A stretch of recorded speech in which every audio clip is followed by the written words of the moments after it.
Nilinaw ho ng kawanihan na hindi target ang mga kalaban ng administrasyon sa mga serye ho ng investigasyon nito. Itinatanggi rin po ng Chief ng National Bureau na nagkakaroon po ng pamumulitika. May update po dyan si Bombo Grand Hilario.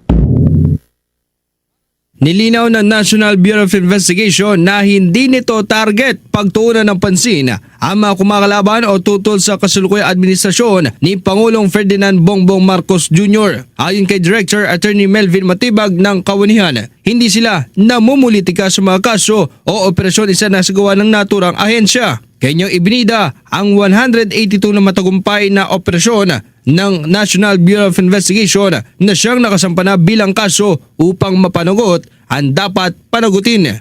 Because I've been hearing lagi sasabihin, pag mayroong kang tinamaan na tao na medyo agresibo at lumalaban sa gobyerno, sasabihin political. Ako po nagsimula dito, February 19 ako in-appoint. Ito pong hawak ko na dokumento, ito po ganito kakapal. These are the accomplishments of the men and women of NBI. Paliwanag ni Attorney Melvin Matibag na sa halos 200 kaso o operasyong ikinasa ng Kawanihan, 2 lamang personalidad ang may kaugnayan sa politika. Ito anyay sa pamilya ni former Representative Mike Defensor at ang pinakabagoy ang kaso ng kay Jason sa maliban sa mga nabanggit, wala na anyang nakasama pa. At doon po sa 182 na to na sinasabi ng mga tao na politika, ang political personalities lang po na kilala na lumalaban sa gobyerno na nasama rito is Mike Defensor, yung sa pamilya niya, at si Jason sa because of the warrant of arrest.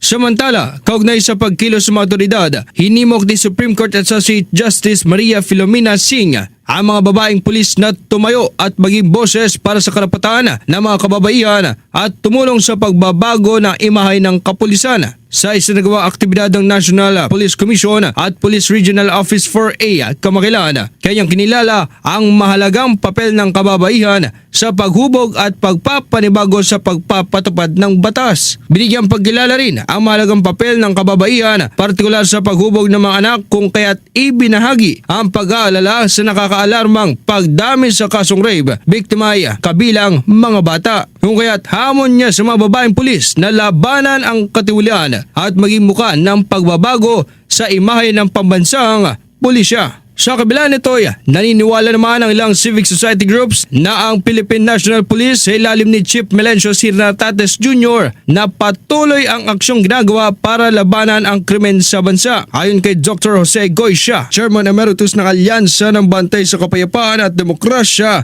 at iba pang grupo, makikita pa rin ang presensya ng kapulisan sa pagpapanatili ng kaayusan. Ito ang kanyang binigyan din kasunod sa naging pahayag ni former Philippine National Police Chief General Nicolas Torre III ukol sa insidente ng panggugulo sa mga pasahero ng jeep sa lungsod ng Las Piñas. Ani kasi nito'y hindi pwedeng masanay ang tao sa kawalan ng kaayusan kung kaya't hamon niya ay bumitiw ang leader sa oras na hindi kayang gampanan ang tungkulin. Subalit ipinunto naman ng grupo na ang isang insidente ay hindi sumasalamin sa kabuuan kapabayaan sapagkat natugunan ng agaran ang naturang pangyayari. Dahil rito'y ipinaalala sa publiko na huwag hayaang mangibabaw ang takot dahil lamang sa isang naganap o insidente ng krimen. Para sa Bombo Network News, ito si Bombo Grand Hilario. And this is Bombo Radio Philippines, the #1 and most trusted source of news and information. Basta Radio, Bombo! For the most trusted source of news and information, visit our website at www.bomboradio.com. Follow us on Bombo Radio mobile app, Facebook, YouTube, TikTok, and X, formerly Twitter. Like, share, and stay connected. Anytime. Anywhere.